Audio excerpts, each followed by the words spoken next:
Thank you, pastors, for the song and for the hymn. Yeah, so we live in very stormy weather and stormy times.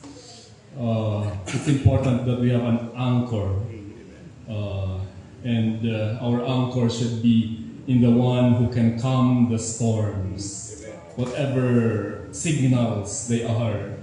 It's important that our anchor is in Jesus. I will read to you Psalm 39, the passage that will be preached to us this evening. Again, if you are able, please stand to honor the reading of God's Word. Psalm 39. Only if you are able. Psalm 39. I said, I will guard my ways, that I may not sin with my tongue. I will guard my mouth with a muzzle, so long as the wicked are in my presence. I was mute and silent. I held my peace to no avail, and my distress grew worse. My heart became hot within me. As I mused, the fire burned. Then I spoke with my tongue. O Lord, make me know my end, and what is the measure of my days. Let me know how fleeting I am. Behold, you have made my days a few handbreadths, and my lifetime is as nothing before you. Surely all mankind stands as a mere breath. Surely a man goes about as a shadow. Surely for nothing they are in turmoil. Man heaps up wealth and does not know who will gather. And now, O Lord, for what do I wait? My hope is in you. Deliver me from all my transgressions. Do not make me the scorn of the fool. I am mute, I do not open my mouth, for it is you who have done it. Remove your stroke from me. I am spent by the hostility of your hand. When you discipline a man with rebukes for sin, you consume like a moth what is dear to him. Surely all mankind is a mere breath. Hear my prayer, O Lord, and give ear to my cry. Hold not your peace at my tears, for I am a sojourner with you, a guest like all my fathers. Look away from me, that I may smile again before I depart and am no more. Amen. God's word. Thank you. Please be seated. And Pastor Benji Sokoken will now preach from God's Word. Oh, no, preach God's Word, not from God's Word. Amen.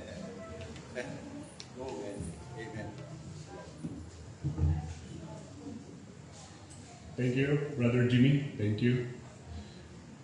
A pleasant evening to all of us, to Sir Andrew, and to the relatives. Our presence here, the preaching, the singing of the songs, may we bind them so that it will strengthen you as you journey in these difficult times. Relatives who may have come from different places, our condolences to you. Yeah.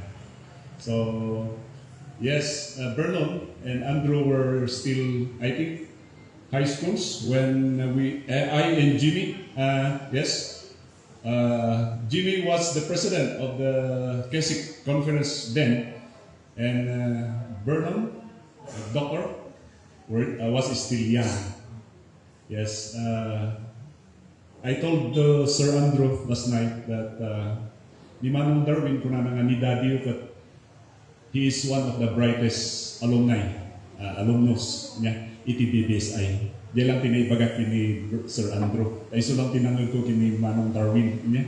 And may sagay ni so nga may sa the best nga products ETBBSI ni Daddy niya. And God bless you, Andrew, as you hurdle niya during difficult times. 1 Thessalonians 4:13 says, we grieve, but we do not grieve like the world grieves.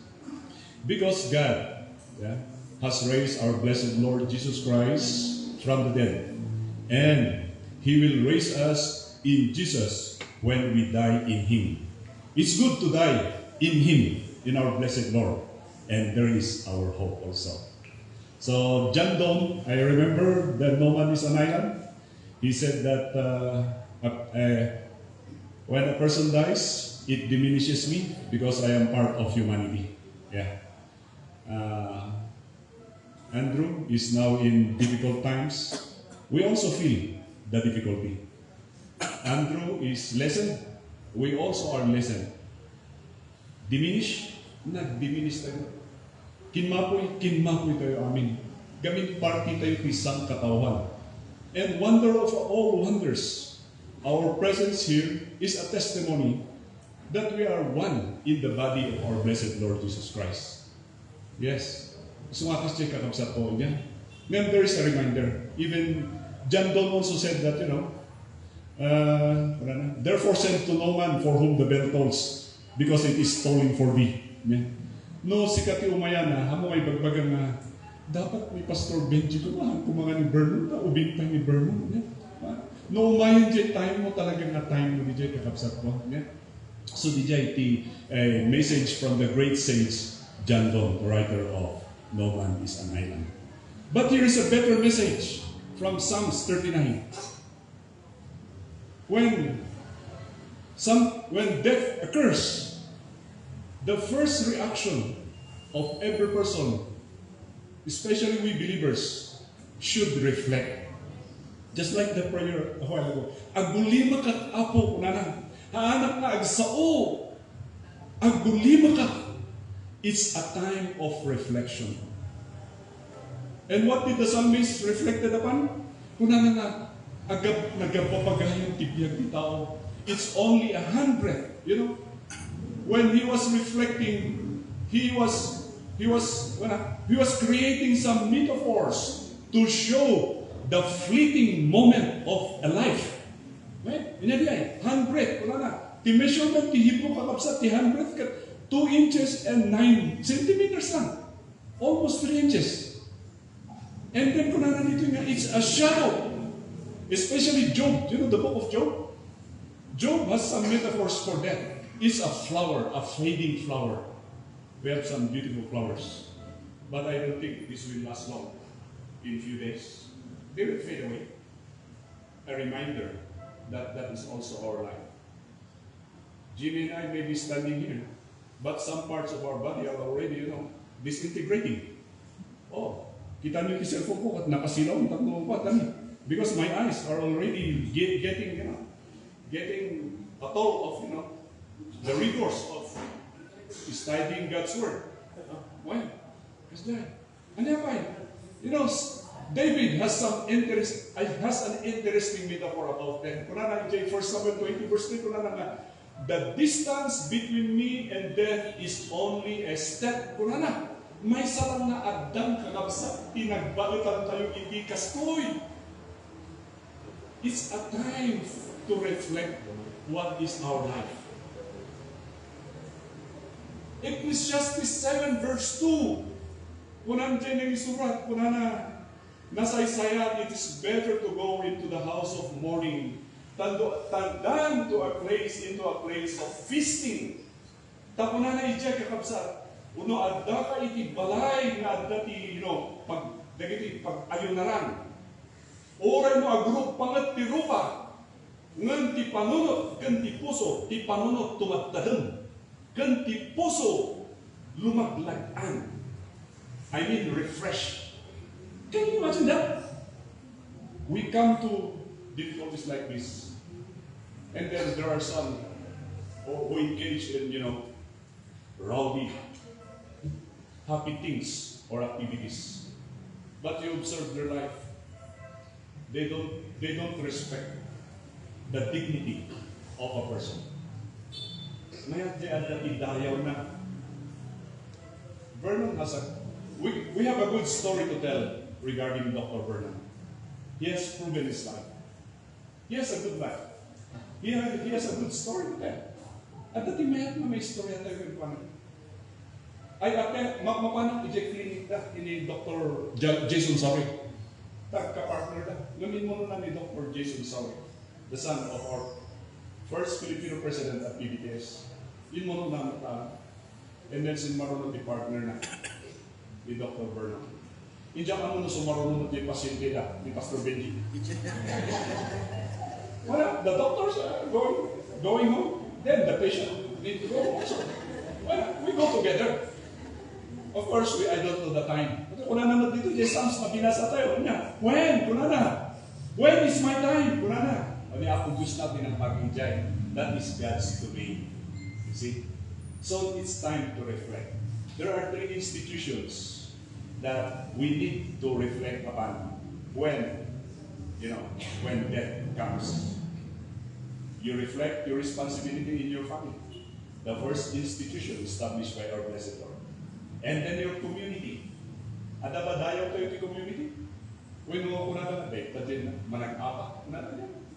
Ang may datay mo sinyo, na kami nga sinyo, di ko tayo di, manong separate, di ko, itim tayo, I think that's a national thing. When we celebrated, the senior part, live your life with purpose and dignity. Dignity kat dayaw. Nga dahil kas kasama dapat attentive tayo ang amin. Nga di tayo sao nga sao. Awan dayaw na mas jay. Inaira na si katinatay. Ay, dahil kagaminti na sao-sao, di ang kasama ni Pastor Benji. Oh. Uy, no, dadadag niya sa You want others to listen to you? The requirement is you need to listen to others. Yeah, kasi dyan kakapsatan mo at dadayaw na may istorya mo at bibiyag kayo. Oh, any man of gaya. Sunatina. Mag-istorya kami, isunagayan tiwa. Nangayag kini Dr. Vernon, nagbaling na may isang professor, Easter College, in medicine. And we cannot say anything except the good things. Well, active is not the church tayo. We have a good story to tell about a person's life. Reflection of himself. Tatlo itong madam, di panunod tayo. Community. Makasarap lang. And then, church. Dahil church tayo. Kakapsat ko. Yeah. So, it's time to reflect. And then, sumarunong. Kuna na nito nga. Not that the reflection, sumarunong at the responsible tayo. Dapat responsible tayo. Amoy iti English, may basa dyan. Kuna na dyan nga, well, ano ti inornong mo? Ngam numapanta, sinuntun timang ala. Awan. The stewardship of life is also a message during this time, kakapsat. Anya tumayo sa usaran tayo, tibiyag tayo. Busy tayo na una. We live in a busy, it's a rush hour world, kakapsat. We have no time for worship. We have no time for fellowship. We have no time. Kasi talaga na tayo, talagang encourage with one another. And then, when this happens, anya nga tumayo tayo. Inyang itimaitod tayo, may isama tayo iti ako. Responsible kakapsat. Responsible tayo kuma. Nagmayat ti agbalin nga responsible kakapsat. Da kami, 15 kami nga kakapsat. Number 11 na iso nga Benjamin tinagan ko. Benjamin. Itata 11 kami lang na nabatin. 11. Ngayon mo yun? Idi ubing kami. Nag-graduate kami to high school, kunan ni daddy mi. Our dad is one of the first Bontoc Igorots educated by the Thomasites.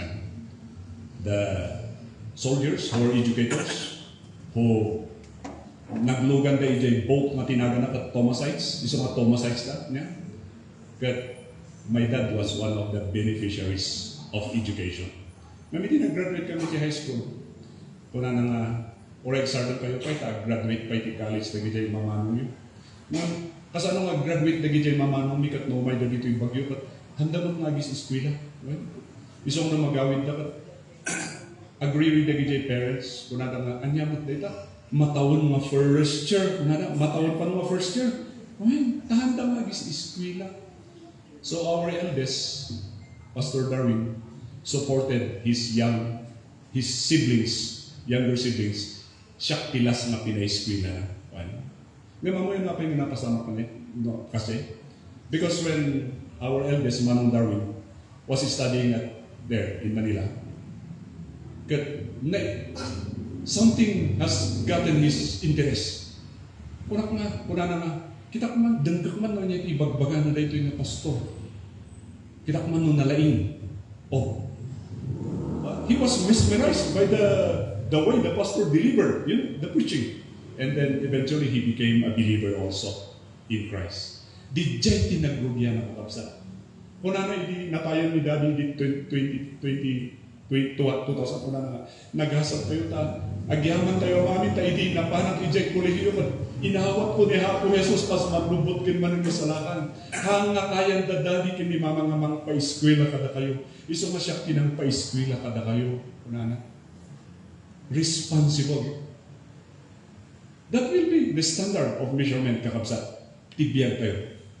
Nga masapul nga asapulan diyan ang panunod tayo. Amoy tayo reflection, iluwan, utubun. Meditate, utubun. Di panunutan nga gusto, noan niya ti taros ti panagbiyan tayo kakabsat. Santo ng more diyan mayat, may kasta nga agbiyan. And then kung na nito we need to have the renewal of commitment. Kung na nga Lord, I think that's in verse 10 ko na nga Lord. O verse 11 ko na nga, Apo, danggang ti kararag ko, tasyak at may saak lang nga niya gangganal. May saak lang nga gangganal. Guest ko na nga dyan, a visitor. I like that quotation from Dr. Paul Litan, professor of theology in Southwestern Theology at seminary. Ko na nga, a stranger is one who is away from home. A fugitive is one who is running away from home. A vagabond is one who has no home. A pilgrim is one who is going home. Brothers and sisters, we are all strangers and pilgrims in this present world. At the end of the day, as we lie down, reflecting on what have we done in our life, may the message be instilled to us. I am a stranger. I am a pilgrim. Hence, I would like to live for you, Lord. For when we recall, we have only one life. Yes. One life, susun dipas. Only what's done for Christ will last. Only one chance to do His will. Yes. For when we recall, we have only one life. And then, maudi to last verse 13, kunanay jay nga, Kunana, Lord, please don't judge me that I may smile. That was an expression lang stay away from me, kunana. But actually, that's the meaning is, please don't judge me so that I can smile. Reflection, responsible, renewal of commitment, and then kunana dito yung that we need to be refreshed in life. Nakita ba ko yung kakabsat tao? Masumsumrot pa lang di kapat sumitngat ang diaglaw. Hanggalit nga refresh ti biyag na. Nga oray no nasikngat tayo, nangisip, oray no nangisip tayo ka. Nung sumangkot, iso na sumambay ka, wow, lumawag ti aglaw-law. Gamin di sumsumrot na tao pa, refresh iso na. Amo na ti balor iti panag-isem. At this moment, Brother Lando, we may not literally smile at you. We embrace you with condolences. But please, we are praying that you will experience also the refreshing embrace of our blessed Lord. Amen. In times of difficulty. God bless you, Brother Andrew. Amen. And God bless all of us, Baguio Baptist Church, Austin. Your ministry is really awesome. God bless Baguio Baptist Church through Pastor. God bless us all. May He bless us as we continue, celebrating the life of Dr. Bernard, but at the same time, embracing Andrew with a refreshing, warm embrace of love. Lord, we thank you for this short devotion. Psalms 139. Yes, Lord. May we please instill, Lord, in our minds and in our hearts this psalm that we need to reflect. This is our life. It's just fleeting. Hence, you teach us, Lord, to be responsible, always renew our commitment, and we will flash a smile, a token that we are refreshed, that we may serve also as encouragement, not only to Brother Andrew, but to everybody. Amen. The love of the Father, the grace of the Son, and the fellowship of the blessed Holy Spirit be with the Regualos family, because this is our prayer in Jesus' name. Amen. Amen. Thank you. God bless everyone.